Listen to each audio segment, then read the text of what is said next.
Yeah, yeah, yeah. That's the way every day goes. Every time we've no control. If the sky is pink and white. Halo semuanya, ketemu lagi bersama kami Padu Podcast Kelompok 2 yang bertemakan toleransi di dunia maya, bijak dalam berkomentar. Salve, perkenalkan nama saya Petra Punitia Elansa, biasa dipanggil Petra. Saya dari Prodi Pendidikan Matematika, Fakultas Keguruan dan Ilmu Pendidikan. Saya beragama Katolik. Om Swastiastu. Halo, perkenalkan nama saya Nimade Tika Anjali, bisa dipanggil Nimade atau Anjali. Saya dari Prodi Akuntansi, Fakultas Ekonomi dan Bisnis, Universitas Tanjung Pura. Saya beragama Hindu. Assalamualaikum teman-teman, perkenalkan nama saya Salam Mursyid, biasa dipanggil Salam. Saya dari Prodi Hukum Keluarga Islam, Institut Agama Islam Negeri Pontianak, dan saya beragama Islam. Shalom semuanya, perkenalkan saya Magdalena Sianturi dari Program Studi Pendidikan Kimia Fakultas Keguruan dan Ilmu Pendidikan.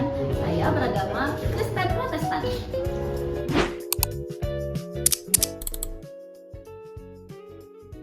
Assalamualaikum warahmatullahi wabarakatuh. Shalom, Om Swastiastu, nama budaya, salam kebajikan. Saya Muhammad Zaki Muhtar. Dan saya Nurul Awalia. Di sini kami berdua sebagai host dalam podcast pada kali ini. Nah, sebelum kita bertanya lebih lanjut, kita bakal tanya dulu apa sih yang mereka ketahui terkait dengan toleransi di dunia maya. Jadi kalau menurut saya, toleransi itu semacam kerjasama, apalagi kalau di dunia maya itu kan kita banyak ya pengguna-pengguna. Jadi toleransi itu adalah kerjasama antara penggunanya itu sendiri. Selanjutnya, kenapa sih toleransi itu penting banget di dunia digital? Menurut Bang Salim gimana nih? Kalau misalnya kita berbicara tentang kenapa toleransi itu sangat penting di dunia digital, tidak bisa dipungkiri, dunia digital saat ini itu bisa diibaratkan sebagai dunia kedua kita saat ini. Mungkin bisa dibilang 24/7, 12 jamnya itu bisa kita habiskan di dunia maya. Nah, kenapa kita harus membangun toleransi? Yang dimana di sini kita berbicara tentang agama, karena toleransi dalam dunia digital itu akan berdampak di dunia nyata, teman-teman. Kalau menurut saya. Nah, yang dimana ketika toleransi dalam dunia digital itu tidak terbangun dengan baik, maka dalam kehidupan dunia nyata antar umat beragama ini juga bakal memiliki hubungan yang tidak baik. Nah, dalam sisi kewarganegaraan juga, Indonesia seperti yang kita ketahui merupakan negara dengan suku, bangsa, agama, ras yang berbeda-beda. Nah, nggak bisa nih kalau misalnya dalam dunia digital kita tidak toleransi, itu nggak bisa. Akan berdampak dan berefek yang panjang. Mungkin hanya 1-2 kata yang menyakiti ataupun yang tidak sesuai dengan pandangan masing-masing tadi. Nah, kalau hal itu terjadi, maka di dunia nyata itu akan terpecah belah kitanya. Dan itu tidak ingin kita tidak ingin terjadi. Itu. Iya, betul. Nah, itu tadi pendapat dari Bang Asal, keren banget ya. Nah, sekarang kita boleh dong mendengar pendapat dari Kak Petra nih. Oke, saya setuju banget nih sama Bang nih. Yang dimana nih dunia maya ini memang tempat dimana bertemunya orang-orang gitu kan. Gitu. Ketika kita sudah tidak membangun toleransi itu di dalam dunia maya, itu pasti kebawa ke dunia aslinya. Nah, kan biasanya itu banyak di dunia maya itu kan orang tuh kadang bukan hanya satu akun kan, bahkan dia bikin kayak anonim, kayak akun-akun palsu gitu. Buat nambah apa ya, memanaskan kan, ada orang udah bikin videonya kan, ditambah lah tuh bikin biar panas gitu. Nah, kalau menurut kalian nih akun anonim itu bikin orang makin berani ngomong seenaknya nggak sih? Nah, kalau menurut Kak Madi ini gimana? Iya, saya setuju banget sih Bang sama apa yang pendapat dari Bang Asalam tuh kayak ada plus dan minusnya tersendiri dari akun-akun anonim ini. Dan tapi aku mau lebih menekankan ke yang negatifnya ya sedikit ya. Karena kebanyakan memang apa ya, lebih ke yang anonim itu tuh lebih banyaknya ke yang negatifnya. Mereka berani bicara yang bahkan apa ya, menjelek-jelekan atau membawa unsur-unsur sara itu seenak-enaknya karena sesuai apa ya, pikiran dia aja, nggak pikirin, karena kan juga mungkin dia mikir anonim nggak ada yang tahu kok ini akun siapa juga, ya manis-manisin aja nggak sih gitu. Dia mungkin mikir kayak, apalagi kalau misalnya dia makin komen di suatu konten yang sebenarnya netral tapi malah mau di apa ya, dijadikan negatif gitu. Nah, kan banyak juga kan kejadian kalau di masa sekarang kayak gitu. Itu bahaya banget sih kalau dari aku. Setuju banget.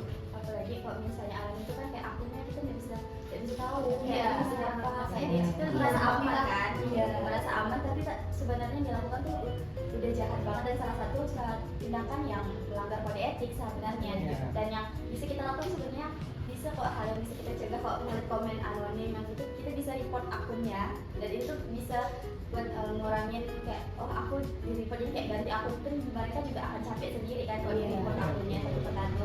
Nah, Dan mungkin boleh izin menambahkan sedikit Kak, apa ya itu kan dari sisi kita sebagai orang yang melihat atau sebagai yang melihat bukan sebagai pelakunya. Tapi kalau dari pelakunya mungkin bisa mikir lah, mungkin orang nggak tahu tapi ingatlah kalau Tuhan itu pasti tahu. Ingat, selain jejak digital, mungkin jejak digitalnya nggak terlalu tertera gitu kan, namanya siapa, nomor siapa, tapi kan kalau jejak yang di atas kan nggak bisa kita titik, nggak bisa kita hapus gitu kan. Ingat firman ini. Iya. Kalau nggak bisa kita tutupin, Nggak bisa. orang nggak tahu, Iya. tapi ada yang Iya, lebih ada tahu. yang tahu. Iya. nah itulah kayak peran pendidikan di situ hadir. Nah kira-kira menurut kalian pendidikan punya peran nggak sih buat dalam mengajarkan toleransi digital sekarang? Menurut Kak Petra ini gimana? Yang menurut saya sendiri, pendidikan digital ini ngasih dampak yang cukup besar kan. Dia tuh kayak bukan hanya ngajarin kita cara menggunakan Gimana? media sosial, tapi itu juga kayak ngajarin gimana cara beretika di internet gitu. Iya. Nah di sini juga kan masyarakat juga diajarin nih gimana cara menghadapi komentar negatif, cara memilah informasi. Ya itu sih kan kayak misal banyak kok orang-orang biasanya berpendidikan bukan berarti merendahkan, tapi kalau bisa orang punya pemikiran yang lebih matang pasti dia tuh kayak berpikir 2-3 kali lah untuk mengerti sesuatu, apalagi di sosial media kayak 2 detik kita share aja tuh itu bisa viralnya luar biasa kan. Kalau misalnya kita kayak apalagi yang berkaitan tentang suatu agama, ras, dan juga suku segala macam itu kan sangat mudah ya. Nah kalau misalnya menurut Bang Salam itu sendiri kayak gimana sih terkait dengan pendidikan itu sendiri?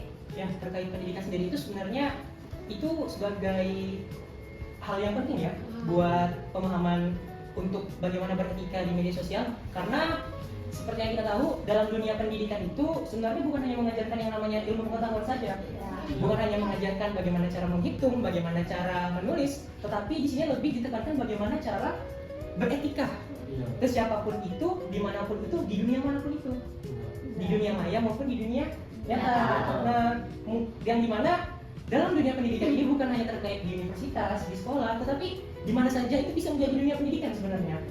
Bahkan dalam keluarga. Ya betul sekali, pendidikan dalam keluarga itu bisa memberikan dampak yang sangat signifikan. Kalau misalnya dalam dunia pendidikan saja itu tidak diajarkan bagaimana cara beretika atau bagaimana cara bersosial, beretika tadi, itu akan sangat berdampak di kehidupan kita. Bukan hanya dalam dunia maya kita berkomentar ataupun segala macam, tetapi juga bersosialisasi tadi juga bakal terjadi sebuah kerenggangan seperti itu.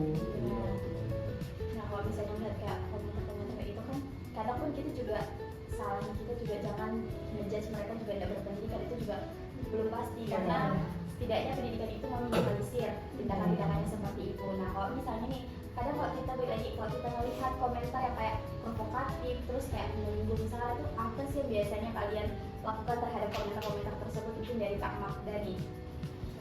Kalau terkait komentar yang kayak gitu ya, mungkin tergantung pribadi orang lagi, karena kan sikap orang kan beda-beda. Ada yang lebih memilih buat nggak ikut campur, yang berarti dia nggak nggak mengomentari itu lagi. Ada juga orang yang berusaha kayak membenarkan komentar itu. Tapi kalau dari saya pribadi, kita kan tahu nih, oh ini komentar provokatif nih, ini komentar yang bisa memicu konflik ke depannya. Alangkah lebih baik kalau kita tuh memberi semacam komentar sandaran gitu. Tapi ya balik lagi kayak tadi, kita harus tahu dulu konteks konten itu apa sebenarnya. Jadi ya itulah kayak meskipun kita bukan pelaku, tapi kan kita tahu bahwa arah komentar itu kemana. Jadi alangkah lebih baiknya daripada kita bersikap bodoh amat aja, boleh kita komentari, bantu supaya isu ini nih nggak sampai menjadi konflik gitu, nggak sampai menjadi sumber dari memancing emosi-emosi dari penonton lainnya juga. Iya, betul banget. Kalau misal seandainya kita memang tidak tahu apa itu intinya, lebih baik kita diam. Tapi kalau misal seandainya tahu, kita lebih membantu untuk menangkan posisi ini tidak betul loh, itu jangan sampai provokatif dan saran itu. Meluruskan lah Meluruskan. ya.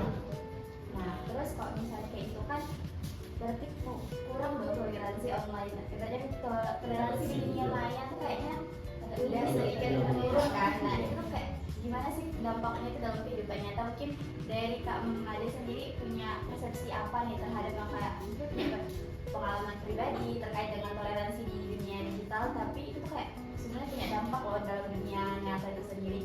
Ya, dalam agama Hindu itu ada namanya ajaran tanggung kasih, yang artinya aku adalah kamu dan kamu adalah aku. Dimana maknanya tuh artinya apapun yang kita lakukan dengan orang, kita berbuat baik ataupun berbuat jahat kepada orang itu sama saja kayak kita memperlakukan diri kita itu seperti itu.